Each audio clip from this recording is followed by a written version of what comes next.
Welcome to my channel, Advanced Learners Studio. Today's podcast, English Listening Practice Podcast, topic name is C1 Level Advanced Grammar. Welcome, ambitious English learners, to the deep dive. Today, we're really embarking on quite an exciting journey, I think. One that builds directly on, the English knowledge you already have and aims to propel you towards that C1 excellence. That's right. We know you're aiming high, and well, that's exactly what this deep dive is all about. Right. Because at the C1 level, grammar isn't just memorizing rules anymore, is it? It really becomes more of an art form. It really does. It's about weaving these complex structures quite seamlessly into your speaking and writing. Yeah, allowing you to express nuance, which is so important. Definitely. And, impressing examiners if that's your goal, and just generally elevating your communication in, pretty much every context. Absolutely. And in this particular deep dive, we're really zeroing in on 7 advanced grammar topics. Okay, 7 key areas. Yeah, and these aren't just, obscure things you'll never use. Right. They're the actual building blocks for handling really intricate hypothetical scenarios, for conveying subtle probabilities, and for crafting genuinely sophisticated sentences. So practical tools, basically. Very practical. Think of them as your toolkit for mastering those key areas, like use of English, writing, speaking, especially in advanced exams, places where precision, variety, elegant expression, they're not just nice to have, they're required. Yeah. So we're going to guide you through this journey, hopefully unlocking new levels of clarity and impact in your English. All right then, ambitious learners, let's kick off our journey into C1 excellence. Now, we've all mastered the basic if statements, right? If it rains, I'll take an umbrella. Simple stuff. The basics. But what if I told you there's a way to kind of inject your conditionals with a bit more elegance? Almost like a linguistic secret handshake. I like that analogy. We're diving headfirst into inversion and conditionals. It's about flipping those familiar structures we know. Yeah. Not just for variety, which is good, but also for emphasis, for formality, and to really make your point land with, impact. Definitely. So maybe you can tell us, why does this seemingly small shift, flipping the words around, Right. carry such a significant punch at the C1 level? What's the magic behind it? That's a great question. And it really gets to the heart of what makes English advanced. Inversion and conditionals, it isn't just a grammatical trick. It's a stylistic device. It signals a higher level of linguistic sophistication. When you invert a conditional, you're essentially kind of echoing older, more formal English structures. Like literature or something. Exactly. Like you find in literature, legal texts, maybe formal speeches. Think of it like a conductor using a crescendo in music. Okay, building it up. Yeah. You're deliberately drawing attention to that opening phrase, giving it more weight, more sort of gravitas. So instead of the standard if plus subject plus verb, we're shifting to structures like were plus subject plus to plus verb, or maybe had plus subject plus past participle. And this immediately elevates the tone. It makes your expressions sound more assertive, more refined. It's kind of a subtle nod to the historical roots of the language, and it instantly conveys a speaker's command and, their intention to be impactful. That's fascinating. So it's not just what you say, but very much how you say it. And this structure adds that layer of seriousness or weight. Precisely. Let's really dig into some examples then to see this in action, especially with type 2 and type 3 conditionals. These are the ones for unreal situations or past unreal situations. Hypotheticals, yeah. So your standard, if I were rich, I'd travel the world. We all know that one. The classic dream. Now, with inversion, imagine saying, were I rich, I'd travel the world. Can you hear that? How that were I rich immediately sets a more contemplative tone, maybe even a bit wistful. It does. It feels different. The condition, being rich, is brought right to the front. It becomes the central focus. It feels more deliberate, maybe a bit more literary. Indeed. It's about front-loading that condition, as you say. Consider another type 2 example. If she knew the truth, she would be upset. Okay. When you invert it, it becomes, were she to know the truth, she would be upset. Were she to know, that sounds quite elegant. It does. And that were she to know construction is particularly useful. It implies a hypothetical situation that's maybe less likely, but it's still being considered. You see it a lot in formal proposals or reports when discussing potential but maybe unlikely future scenarios. I can picture that. And then for type 3 conditionals, the ones delving into hypothetical pasts, things that didn't happen in inversion really shines. Right, the regrets. Exactly. If we had arrived earlier, we would have seen the show. standard type 3. The inverted version, had we arrived earlier, we would have seen the show. It just clearly and concisely expresses that unfulfilled past condition and its consequence. Yeah, it's shorter too. It is. And that had takes on a double role there. It signals both the past perfect tense and the inversion, which means you don't need if at all. And it must be incredibly powerful for mixed conditionals too, right? Where you're mixing up the time frames. Absolutely. That's a great application. Like imagine expressing a past action that has a direct result right now. Okay. The standard might be, if I had studied harder back then, I would be more successful now in the present. Right. Linking past and present. But with inversion, it just streamlines into this more impactful, had I studied harder, I would be more successful now. Oh yeah, much punchier. That inversion just cuts through the complexity, doesn't it? It makes the connection between the past regret and the present outcome really sharp and clear. It seems perfect for those moments of, I don't know, deep reflection or regret where you want your words to carry that extra weight. It absolutely compresses the meaning very effectively. And it's not just were and had. We can also use should for suggestions or to talk about possible future events. Ah, okay. So another flavor of inversion. Exactly. The slightly different feel. So instead of saying, if you should need any assistance, please contact us, which is already quite formal, Yeah, sounds formal. we can refine it even further to, should you need any assistance, please contact us. Ah, okay. Very concise. Very concise. And you hear this a lot in formal instructions, company policies, customer service communications. It implies a possibility rather than a certainty, offering a polite and concise way to introduce that conditional clause. So like, should it rain, take an umbrella, instead of if it rains. Exactly. Transforming if it rains, take an umbrella into should it rain, take an umbrella. The should here makes the if clause less direct. It signals a contingency, a possibility, rather than an imminent event. And that's a subtle but significant distinction at the C1 level. It really seems to boil down to making strategic choices for emphasis and tone then. That's a perfect summary.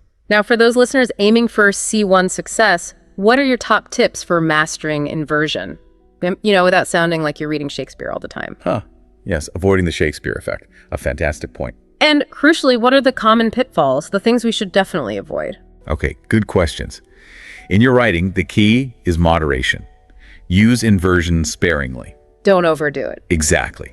If you overuse it, your prose can indeed sound archaic or stilted or just unnatural. Think of it as a rhetorical flourish, like a special spice you add for effect, not the main ingredient. Got it. Save it for impact. Precisely. It's best saved for emphasis. Maybe in the introduction or conclusion of an academic essay to make a strong opening statement or to really drive home a final point. Okay. It can also be very effective in narrative writing, to create dramatic flair or highlight a pivotal moment. And what about speaking? For speaking, particularly in an exam context like the Part 3 discussions, actually practicing these inversions can significantly elevate your delivery. How so? Well, it signals a sophisticated grasp of grammar. It can make your argument sound more nuanced, more well-considered, especially when you're discussing complex hypothetical scenarios. Try to integrate it when you want to make a particularly strong, yet maybe polite suggestion, or to express a regret, perhaps. I can really see how that would make a sentence much more impactful in a discussion. Are there any particular verbs or situations where inversion feels, most natural or common? Well, the had, were, and should forms are the main ones you'll encounter and use. Had for past unreal, were for present future unreal, and should for those possible future events or polite suggestions. Okay. And the most common mistake. What's the big one C1 learners make when trying to use inversion? The big one. The critical error is trying to use inversion in real or type 1 conditionals.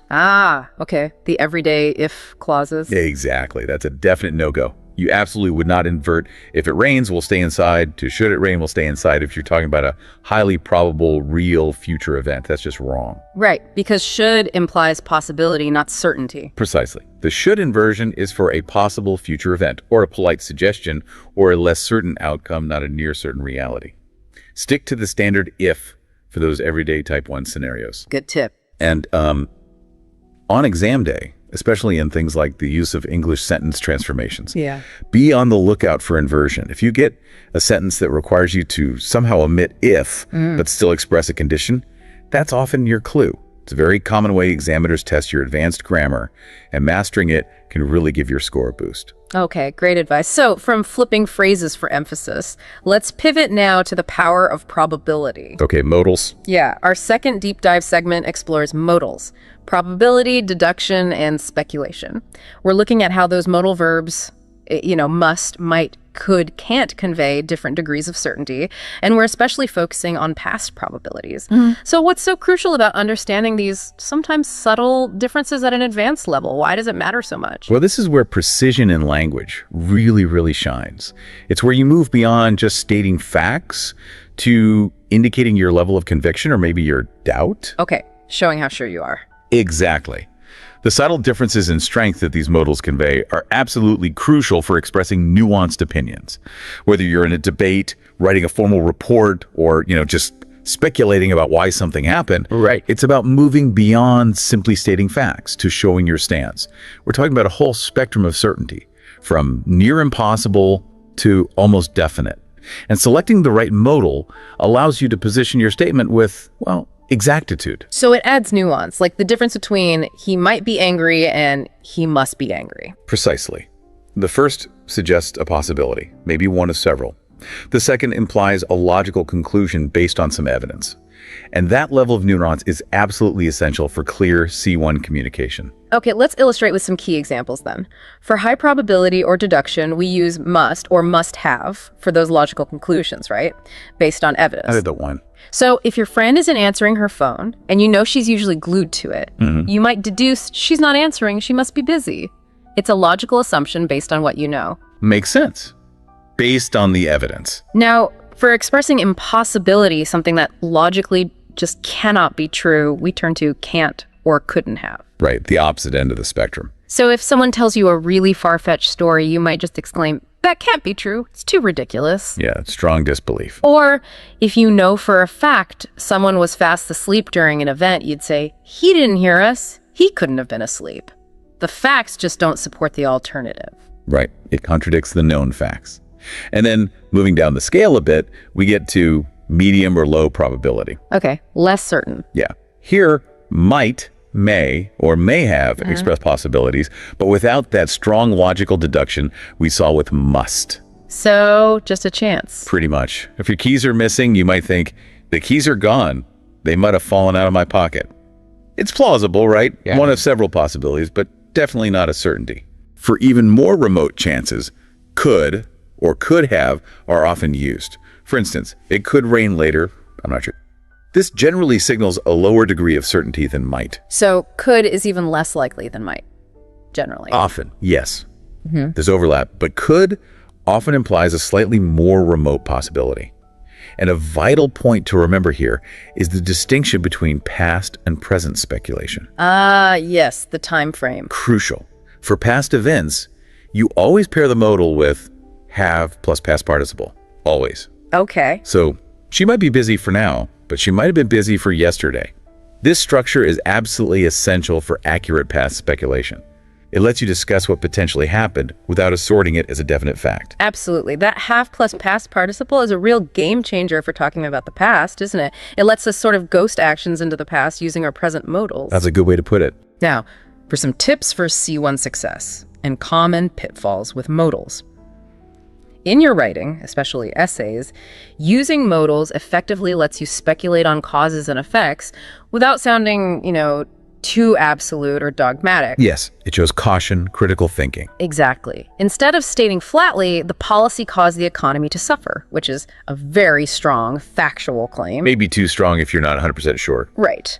You could write, the economy must have suffered due to the policy if you have strong evidence, or maybe even the economy could have suffered due to the policy if it's more speculative. It just demonstrates critical thought, acknowledging that you're making a reasoned deduction or exploring possibilities rather than presenting it as unassailable fact. It feels more academic, more cautious. And good advice for variety too. Try not to overuse just one modal. Mix them up. Yeah, good point. And combine them with phrases like, it's possible that, or it's probable that, or it seems likely that. It shows a wider range of expression and stops your writing sounding monotonous. That's excellent advice for demonstrating linguistic agility. And in speaking, particularly when you're describing photos, say in part 2 of an exam, Ah, yeah, the photo description task.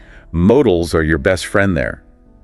They let you speculate and infer without stating things as fact, which is often exactly what the examiner is looking for. Because you can't always be sure what's happening. Exactly. So you can say, the people might be celebrating a birthday, rather than a definitive, the people are celebrating a birthday. Especially if you're not entirely certain from the picture.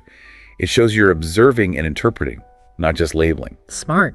And here's an important exam alert, especially for closed tests or multiple choice questions. Be very clear about the difference between mustn't and must not have. Okay, what's the key difference? Mustn't expresses prohibition, like you mustn't touch that.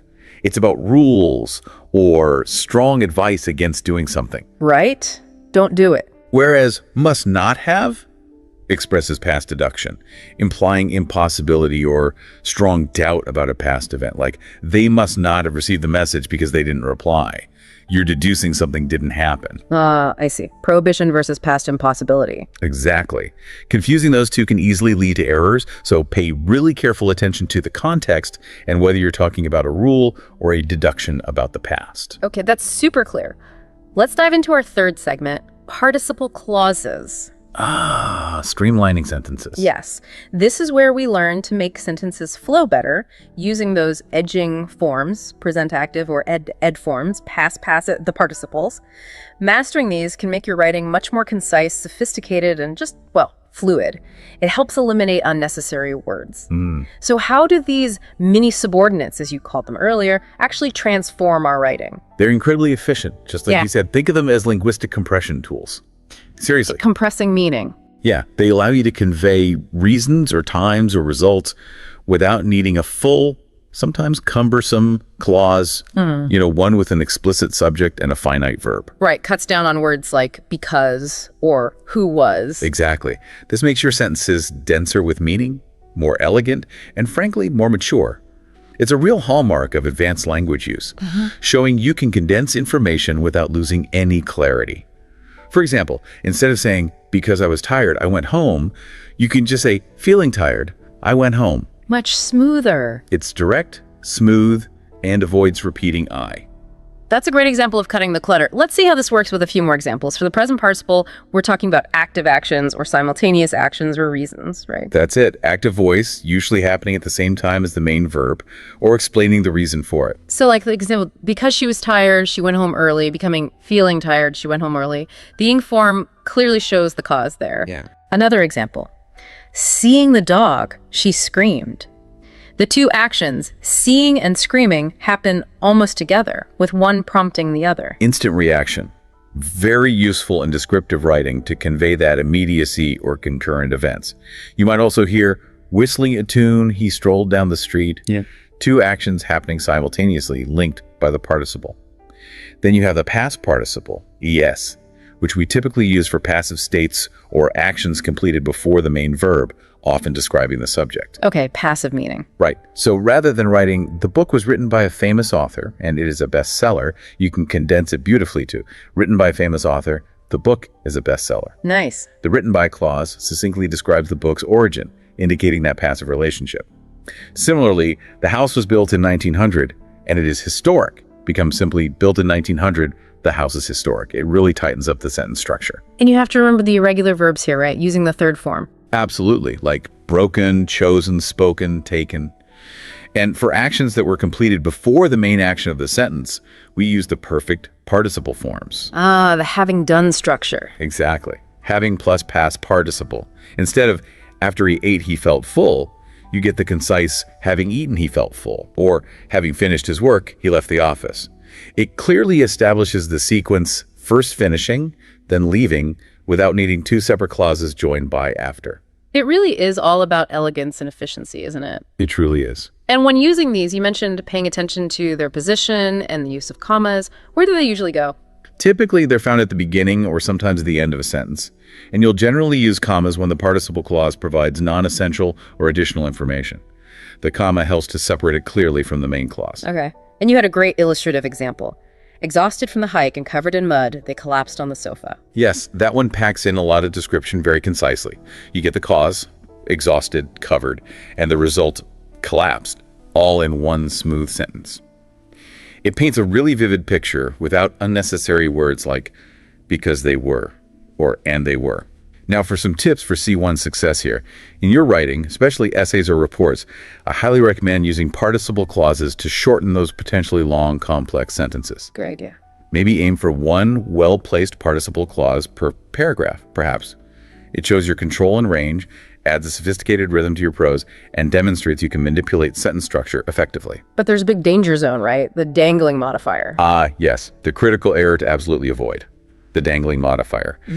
This happens when the participle clause doesn't clearly, logically refer to the subject of the main clause. Can you give an example? The classic one is something like, walking home, the rain started. Sounds like the rain is taking a stroll. Exactly. The rain wasn't walking home. The participle must clearly refer to the subject performing that action. So you'd need to rephrase it. Maybe, walking home, I noticed the rain started. Or, as I was walking home, the rain started. So always check who or what is doing the action in the participle clause. Perfect mental check. Make sure that matches the subject of your main clause. It's crucial for clarity. That's a really common mistake to watch out for, definitely. And in speaking, you can also integrate participles, right? To make descriptions flow better. Absolutely. It makes your speech sound more natural and less choppy. For instance, instead of saying, I live in the city and I enjoy the buzz, which is fine, but a bit basic, Yeah. you could say, living in the city, I enjoy the buzz. It connects the two ideas smoothly, making your spoken English more fluent, more sophisticated. Nice. And for exam purposes, sentence transformations again. Yes. Keep an eye out for opportunities in sentence transformations to convert clauses, starting with because, after, a while, or relative clauses like who was, into participle clauses. It's a frequent way examiners test your ability to use these advanced structures, and you get rewarded for that conciseness and grammatical sophistication. Okay, let's move on then. Our fourth deep dive segment, patterns with reporting verbs. Reporting what others say, but in style. Exactly. This is all about unpacking how those more advanced reporting verbs like suggest, advise, deny, recommend, insist follow very specific grammatical patterns at the C1 level. It's definitely more complex than just sticking with he said or she told me. Much more complex and much more precise. So why is mastering these specific patterns so vital for, say, advanced summarization or reporting? It's absolutely crucial because it allows you to summarize opinions and statements accurately and concisely, especially in writing tasks like reports or essays where you're synthesizing information. It lets you report information in a really sophisticated way, showing not just what was said, but also the function or the intent behind the statement. Was it advice, a suggestion, a command, a denial, an accusation? Adding that layer of interpretation. Exactly. This adds a layer of precision that significantly elevates your communication. For instance, instead of a simple, he said that we should reduce plastic use, you can use a more precise reporting verb and pattern like he recommended reducing plastic use. But shorter and clearer about the function. Both shorter and more precise about the nature of the statement. I see the efficiency there. Okay, let's look at the different patterns then. First up, we have verb plus that clause. This seems quite common, right? Like, he explained that it was late. Very common. And notice, as you pointed out, that is often omitted, especially in speech or less formal writing, but it's grammatically implied. Right, like the expert claims the data is accurate instead of claims that the data is accurate. Correct. It directly reports the content of the claim, the statement, the belief. Other verbs following this pattern include state, believe, report, think, announce, mention. Loads of them. She reported that the project was on schedule. Standard stuff. Then we have the verb plus object plus infinitive pattern. This one's frequently used for giving advice, commands, or making requests. Okay, so telling someone to do something. Exactly. Your example, she told me to leave, fits perfectly.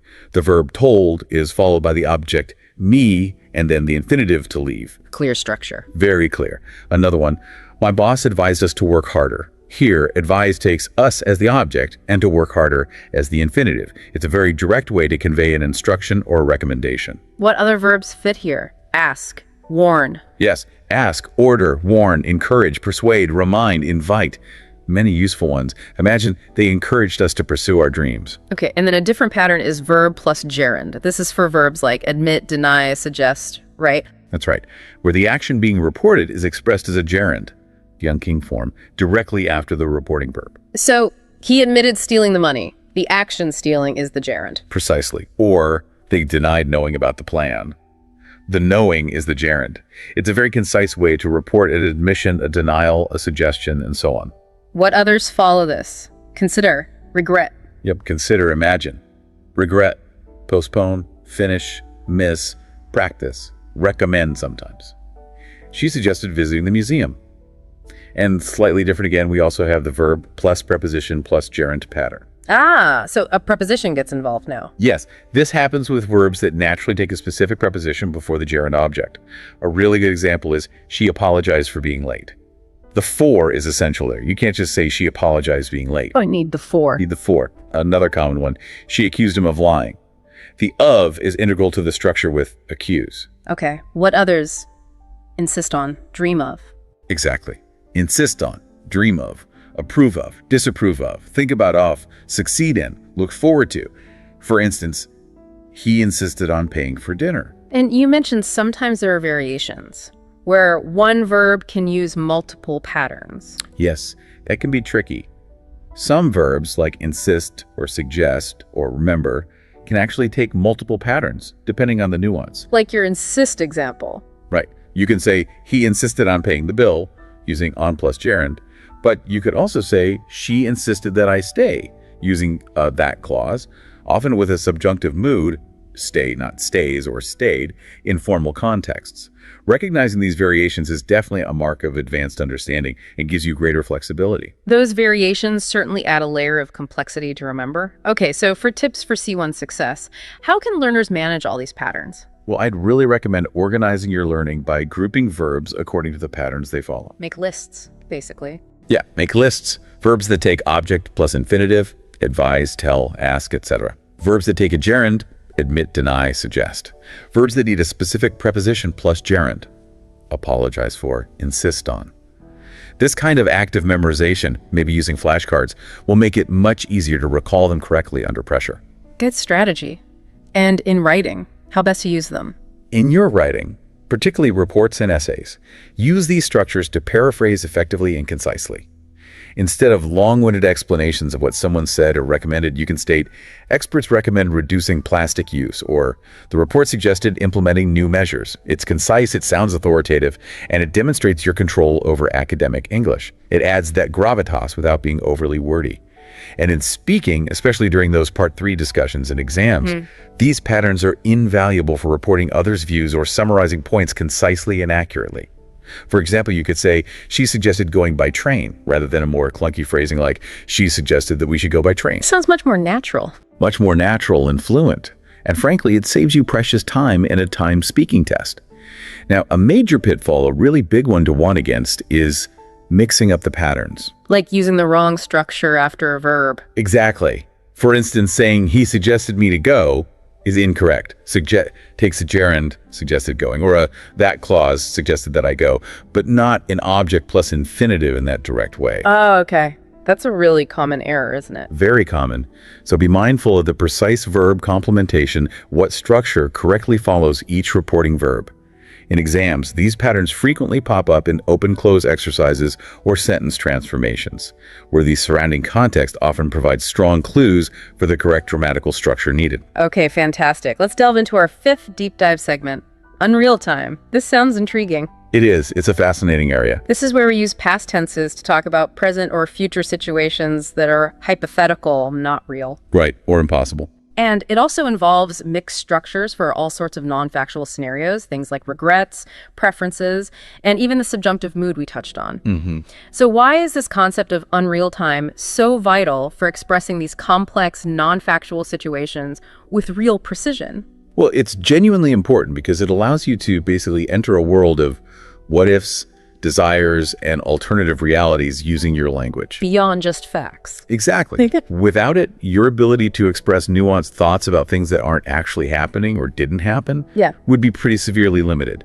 It's about communicating those delicate shades of meaning when you're discussing possibilities that diverge from reality. Okay. And the core mechanism, really, is using a past tense for something that isn't actually past. Yeah, that's the signal. That signals its hypothetical, non-factual nature. This is what we often call backshifting. Backshifting. Okay. Yeah, moving the verb tense back in time often from present to past or past to past perfect, specifically to indicate that the situation is unreal or hypothetical or maybe being reported indirectly.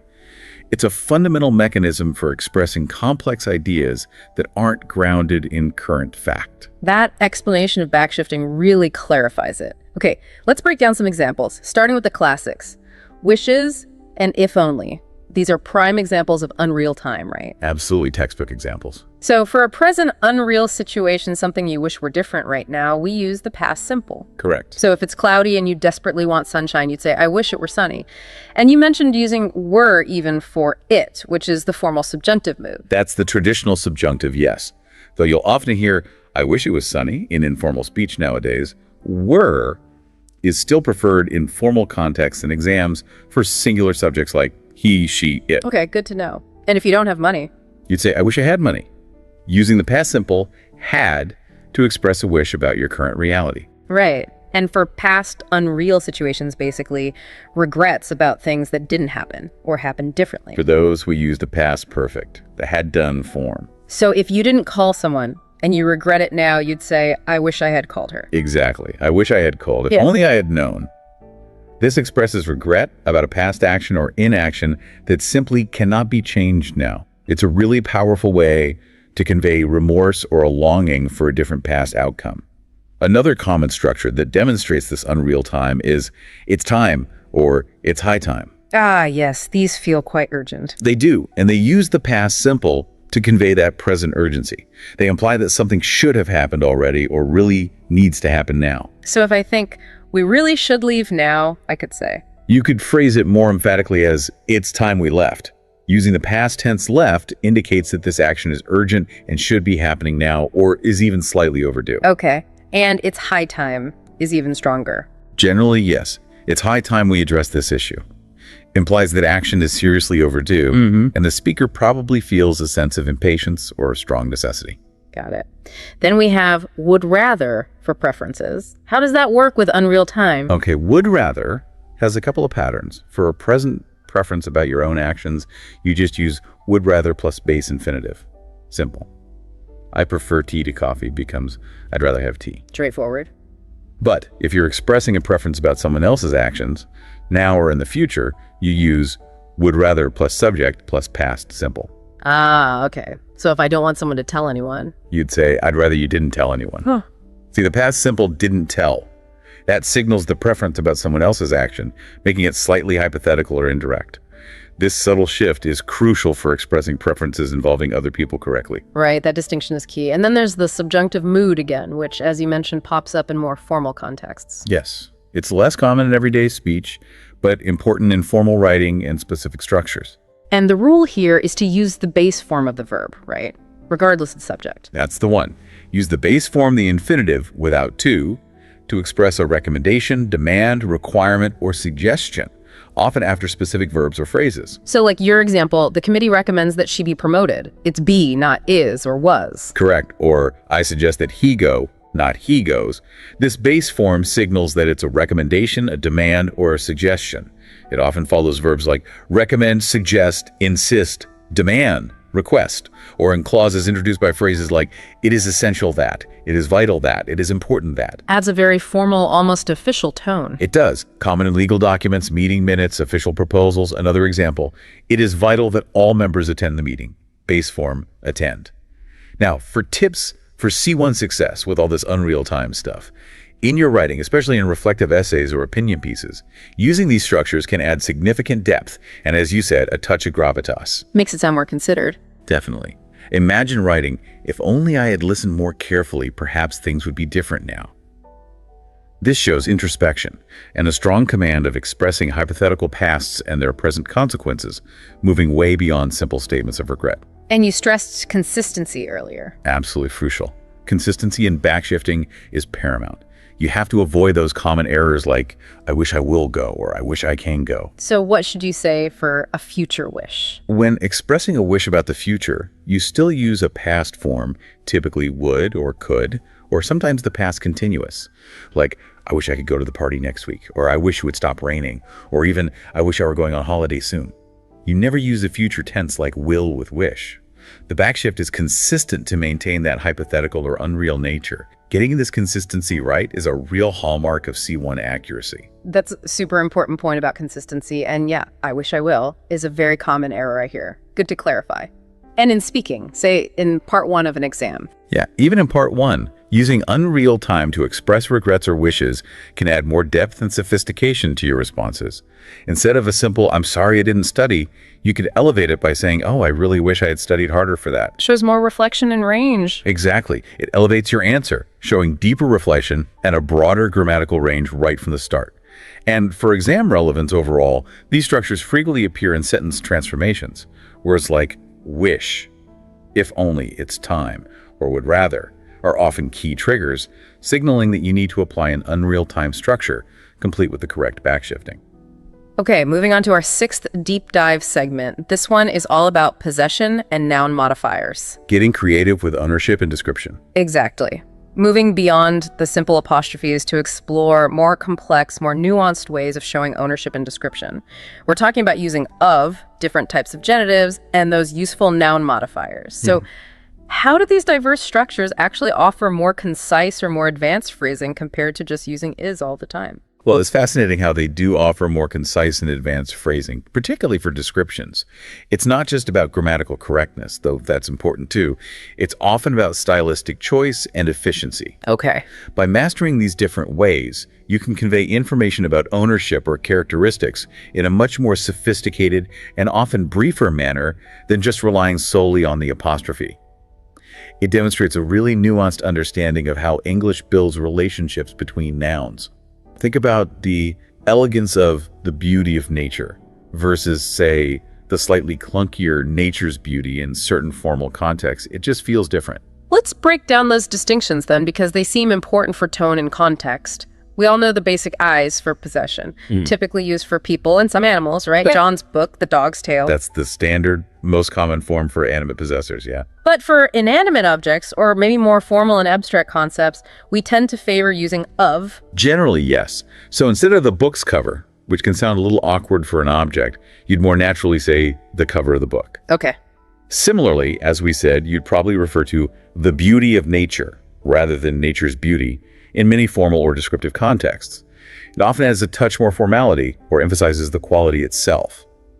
Even with animals, while the dog's tail is common, the tail of the dog wagged might be chosen in a narrative for a slightly different, perhaps more descriptive or detached feel. It's about subtle emphasis. And then we get to the slightly more complex double genitive. Double genitive. Sounds tricky. It's a bit more complex, yeah. It's used for expressing a kind of possession, or often with pronouns, or to select one item from a group of possessions someone has. Can you give an example? Sure. Instead of saying the opinion of the expert's colleague, which is already a bit complex with two possessives. Yeah, a bit wordy. You can make it more succinct as an opinion of the experts. This implies one of the opinions belonging to the expert, conveying a sense of selection from a larger set. You also see it very commonly with pronouns. A friend of mine. That brilliant idea of yours. Ah, right. A friend of mine. Makes sense. Another very powerful tool, and incredibly common, is noun modifiers, also known as compound nouns. Where one noun describes another. Exactly. This is where two nouns act together, with the first noun essentially acting like an adjective modifying the second, all without needing a preposition like of or for. Think university library instead of the library of the university. Or car keys instead of keys for the car. Precisely. These are incredibly efficient, super common in English, and absolutely crucial for brevity and sounding natural. You also see transformations like a book intended for children, becoming simply a children's book. This streamlines complex descriptions into really compact, impactful phrases. And we can also use participles as modifiers, right? Functioning like adjectives. Yes, absolutely. Both present and past. Participles can function essentially as adjectives, often placed before the noun or sometimes after it, to save words and enhance conciseness. So the broken window is much shorter than the window that is broken. Much shorter, much more direct, or the man running is more concise than the man who is running. These are excellent for brevity and directness in description. Very useful in journalistic writing, headlines, or any context where conciseness is really valued. Think a barking dog instead of a dog that is barking. It's instantaneous, fluid description. Now for tips for C1 success and common pitfalls here. A key thing is to choose the appropriate structure based on formality and what you want to emphasize. So context matters. Huge amount. Generally, of constructions might be used for more abstract concepts or to add that touch of formality, while the apostrophes is usually the go-to for people and specific close possession. Okay. In your writing, definitely embrace noun modifiers for brevity. Employee satisfaction survey is far more succinct and professional sounding than a survey about the satisfaction of employees. Much better. And aim to mix things up. Mix of constructions with noun modifiers and possessives to achieve variety and avoid repetitive phrasing. Over-relying on just one form can make your writing feel monotonous or less sophisticated. Good point. And for exams? In exam settings, particularly in vocabulary tasks like word formation exercises, you might encounter these. You might need to form compound nouns or use the correct possessive form, so understanding their nuances is key to selecting the correct form and spelling it right. All right, we've reached it. Our 7th and final deep dive segment for today, word order in phrasal verbs. Ah, the classic challenge. Definitely a tricky one for many learners, tackling the often confusing placement of objects with phrasal verbs and really understanding the difference between separable and inseparable forms, especially when pronouns get involved. Yeah, those pronouns cause a lot of trouble. So why is getting this word order right so absolutely crucial for sounding natural and idiomatic in English? Well, this is a really, really important area for sounding natural, as you say. It's often one of those subtle indicators of truly advanced proficiency versus someone who's still thinking rule by rule. Okay. What's crucial to grasp is that things like sentence stress and context also play a significant role in making your speech flow correctly with phrasal verbs. Getting the word order right isn't just about ticking a grammar box.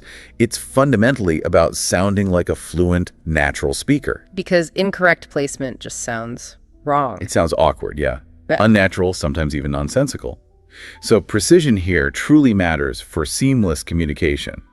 Plus, many phrasal verbs have meanings you just can't guess from the individual parts, making their usage very specific. Okay, let's break down the rules then, starting with separable phrasal verbs. These are the ones where the object can move around a bit. That's right. With these, the object, if it's a noun, can typically go either between the verb and the particle, or it can go after the particle. So pick up the phone, or pick the phone up, both okay.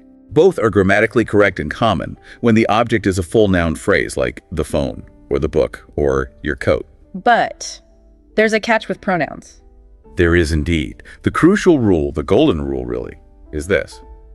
If the object is a pronoun, like him, her, them, us, me, you, it must separate the verb and the particle. It has to go in the middle. Must separate. Okay. You must say she turned it off. You can never ever say she turned off it. That is definitively wrong. Got it. So put it down is correct, not put down it. Exactly. Take them off, not take off them. This is probably the single most common error advanced learners still make with phrasal verbs. So mastering this pronoun placement is a huge step towards native-like fluency. Then on the other hand, you have inseparable phrasal verbs. And these ones stick together. They do. With inseparable phrasal verbs, the object always comes after the particle. You cannot split the verb and the particle up, regardless of whether the object is a noun or a pronoun. Okay, example. A common one is run into, meaning meet someone unexpectedly. We ran into an old friend is correct. You would never ever say, we ran an old friend into. Right, sounds completely wrong. It does. The verb and particle ran into function like a single unit, an almost inseparable lexical item. This is often the case with phrasal verbs that are truly idiomatic, where the particle significantly changes the verb's meaning, almost creating a new verb entirely. Like look after. Perfect example. Look after means to care for. You wouldn't say, I'll look your kids after. It's always, I'll look after your kids. Or depend on. You can depend on me, not depend me on. And what about those 3-word phrasal verbs? Good question. Those ones which involve a verb, then a particle, then a preposition like look forward to, put up with, get along with, run out of, are almost always inseparable. So the object comes right at the end. Exactly. The object always comes after the entire 3-word phrase. I'm looking forward to the party. She can't put up with the noise. We need to cut down on expenses. Understanding the subtle difference between a particle like up, out, on, off, which often change the verb's core meaning, and a simple preposition or adverb in this context can also be helpful. But the main practical focus for learners is mastering that object placement. Okay, makes sense. So for tips for C1 success and common pitfalls with these tricky phrasal verbs, what's the best approach? Well, honestly, I highly recommend actively learning and categorizing them.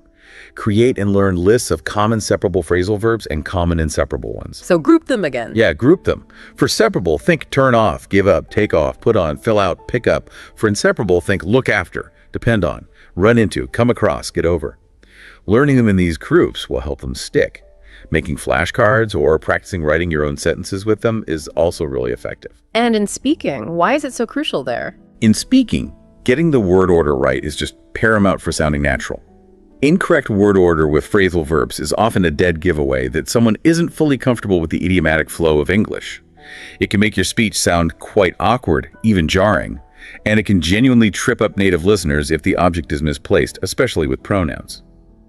And in writing, are they okay to use? Good question. In writing, using phrasal verbs when appropriate for the context can definitely add a more informal and engaging tone.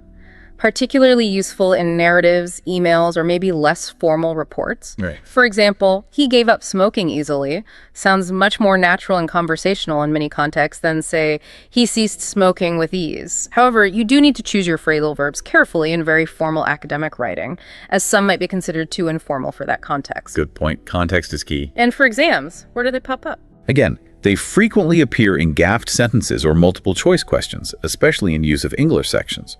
The context, the words around the gap, the type of object, noun, or pronoun often provides strong hints as to whether the phrasal verb required is separable or inseparable, or if a pronoun needs to be slotted right into the middle.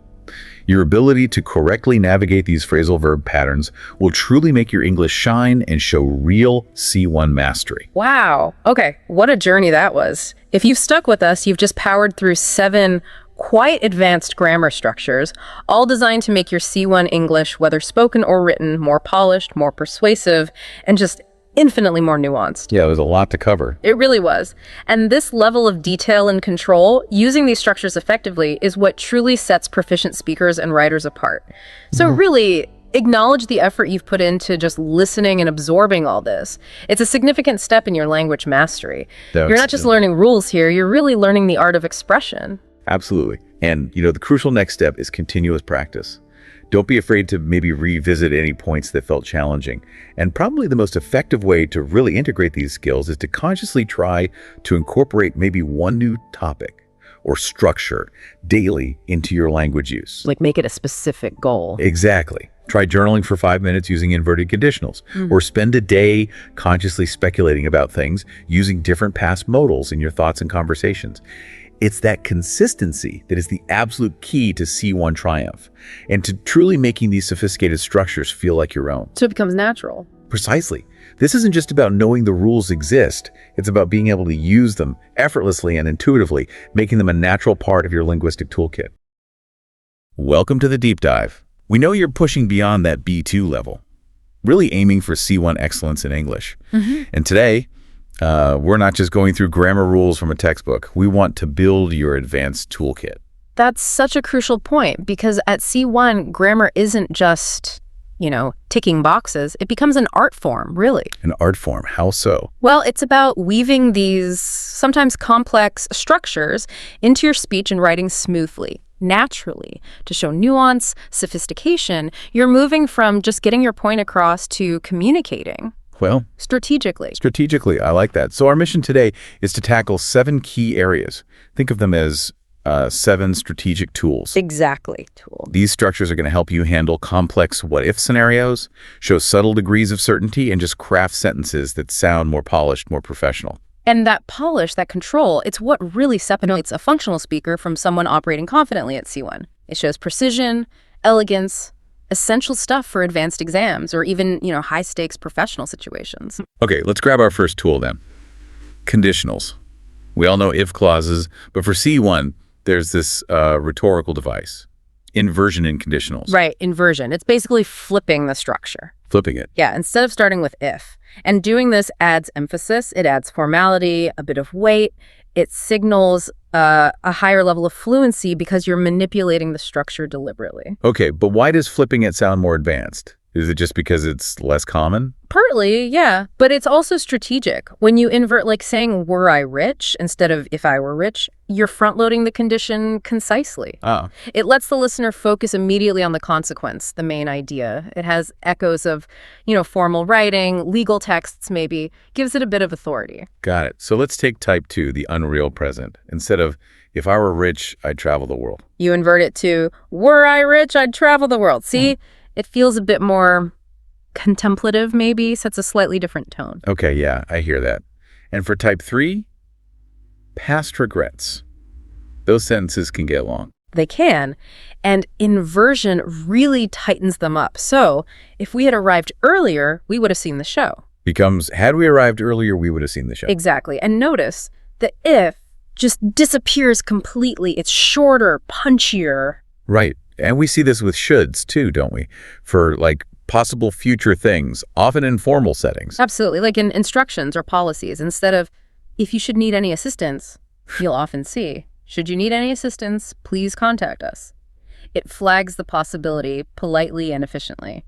So for C1 learners listening, what's the catch? Yeah. How do we use this without sounding, well, a bit odd? Moderation. Definitely moderation. Think of it as a rhetorical flourish. A bit of spice. Okay. Save it for impact, maybe the start of an essay paragraph or a concluding sentence in a formal argument. Don't overdo it. And crucially, it only works for certain types of conditionals, right? We shouldn't invert everything. Absolutely not. Avoid it for real, everyday type 1 conditionals. You wouldn't say, should it rain, we'll stay inside, if you're talking about a very likely shower happening soon. Stick with if for certainty. Inversion belongs to the unreal, the hypothetical, the formal contingency. Okay, clear. So from structuring hypotheticals, let's shift to expressing certainty, or lack of it, using modals of probability, deduction, and speculation. Yes, this is so fundamental for expressing critical thought in English. At C1, you're not just stating things as facts all the time. You need to signal how sure you are. Modals let you do that precisely. Right, it's like mapping your level of confidence onto the language itself. So if the evidence is strong, pointing to a logical conclusion, we use must or must have. That's it. You see someone drenched in sweat, just finished running. Your deduction, they must have just run a race. The evidence strongly suggests it. And the opposite end.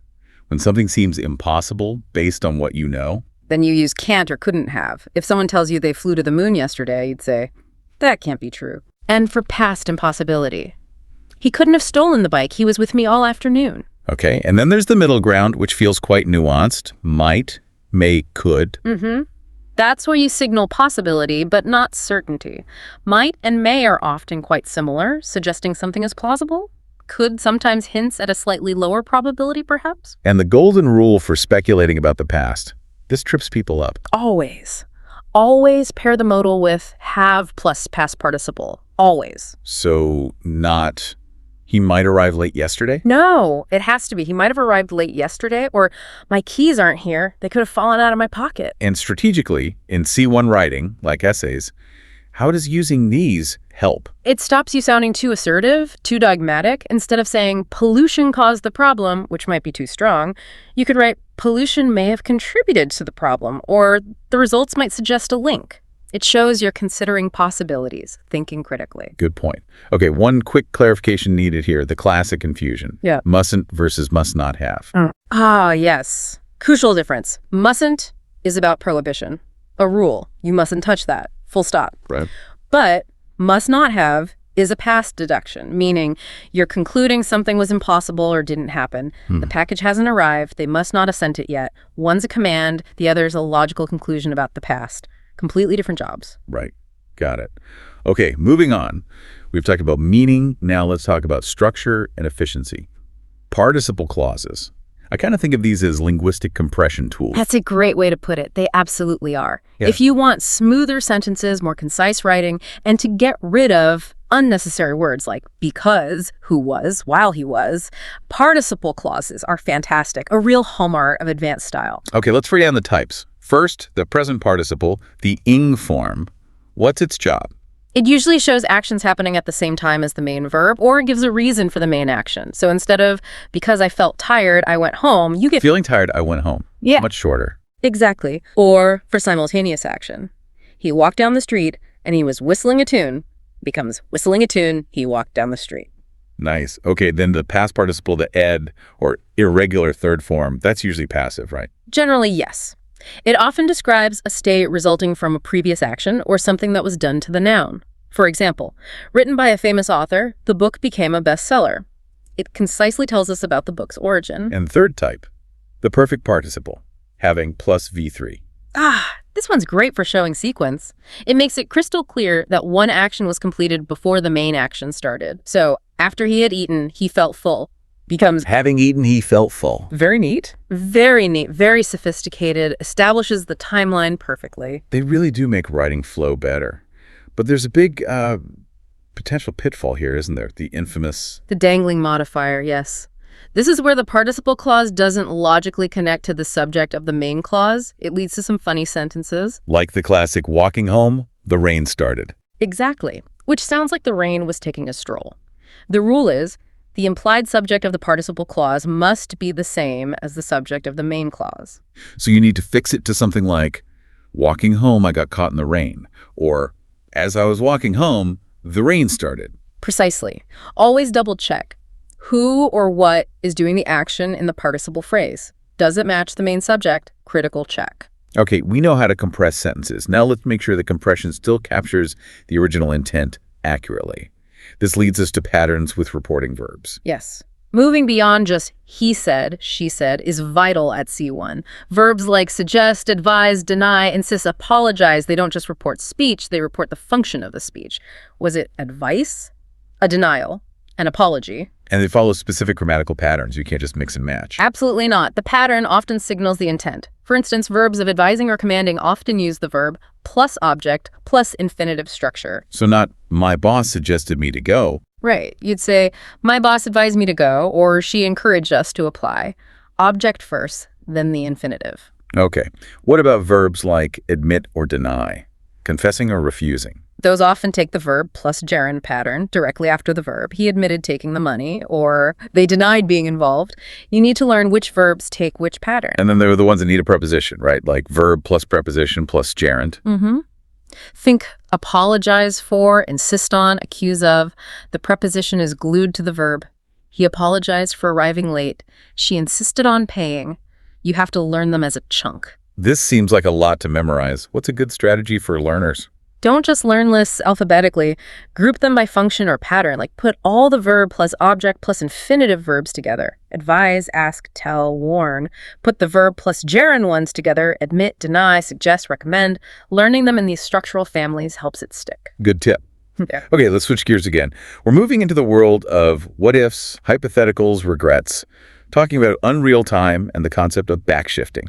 Yes, backshifting. This is a core concept. It's where we use a past tense form. But we're actually talking about something unreal or hypothetical in the present or future. The past tense signals distance from reality. The most common example is probably wishes about the present, right? Exactly. You're unhappy with the present situation, so you use the past simple, I wish I had more time. Or the classic, I wish it were Friday. And you mentioned we're there even with it. Is that important? It is, especially in more formal C1 contexts. Yeah. Using were for all subjects. I wish I were, he wish he were, I wish it were. In present wishes is considered more correct, more standard than using was. It's a subtle marker. Okay. And if the wish is about the past, a regret about something that did or didn't happen? Then we backshift even further into the past perfect. I wish I had studied harder for the exam. The past perfect clearly signals it's about a past event that can't be changed. Pure regret. Right. We also use this backshifting idea with phrases like, it's time, don't we? We do. It's time or it's high time, followed by the past simple suggests urgency, maybe a little impatience. It's high time you went to bed. The past tense stresses that the action should already be happening. And preferences about other people's actions. I'd rather... Same principle. I'd rather you didn't smoke in here. Past simple used for a present preference about someone else's behavior. What's the big pitfall here? The common error with structures like wish. Using the wrong tense, especially trying to use a future tense. You never say, I wish I will go, or I wish I can be there. So how do you express a wish about the future? You still use a backshifted form, typically would or could. I wish I could come to the party next week. Or, I wish it would stop raining soon. Consistency in backshifting is key. Okay, that's super important. Next up, Style and efficiency again, this time with possession and noun modifiers, moving beyond just the apostrophes, L. Yeah, the apostrophe's fine, but C1 level demands more variety and sometimes more formality or conciseness. For abstract things or inanimate objects, using of often sounds more formal or natural. Like the importance of the decision rather than the decision's importance? Exactly. Or the end of the road, the cover of the book. It just flows better sometimes. And what about selecting? Like, one friend out of my group of friends. That's where the double genitive comes in. A friend of mine, a colleague of hers, that idea of yours. It singles out one from a larger implicit group. But for real efficiency, especially in professional or academic writing. Noun modifiers are your best friend. This is where you use one noun to describe another noun, acting like an adjective. This is huge in business English, right? Absolutely massive. It makes things so much more concise. Instead of the report about sales for the region, you get the regional sales report, or university library instead of the library of the university. It's direct, professional. Think customer service department, product development cycle. So much smoother. And we can use participles as modifiers too, can't we? Like adjectives. Definitely. The rising sun, present participle, or a broken promise, past participle. They're very efficient descriptive tools. So the C1 tip is... Mix it up. Don't just rely on as. Use of, embrace compound nouns, noun modifiers. Use participles, variety signals sophistication. Excellent. Okay, final tool in our kit today. A classic challenge. Word order and phrasal verbs. Phrasal verbs, the bane of many learners' existence. But getting the word order right is absolutely critical for sounding natural. Errors here really stand out. Let's start with separable verbs. The noun can go in two places. Correct. If the object is a noun, it can often go between the verb and the particle, or after the particle. Pick up the phone or pick the phone up. Both are usually fine. But then comes the crucial rule, the one everyone needs to burn into their memory. Pronouns. The golden rule. If the object is a pronoun it, them, him, her, us, me, it must, absolutely must, go between the verb and the particle for separable verbs. So you have to say she turned it off. You have to. You can never, ever say she turned off it. That's probably the single most common phrasal verb error. Okay. Must separate with pronouns. What about inseparable verbs? With inseparable verbs, the object always goes after the particle, even if it's a pronoun.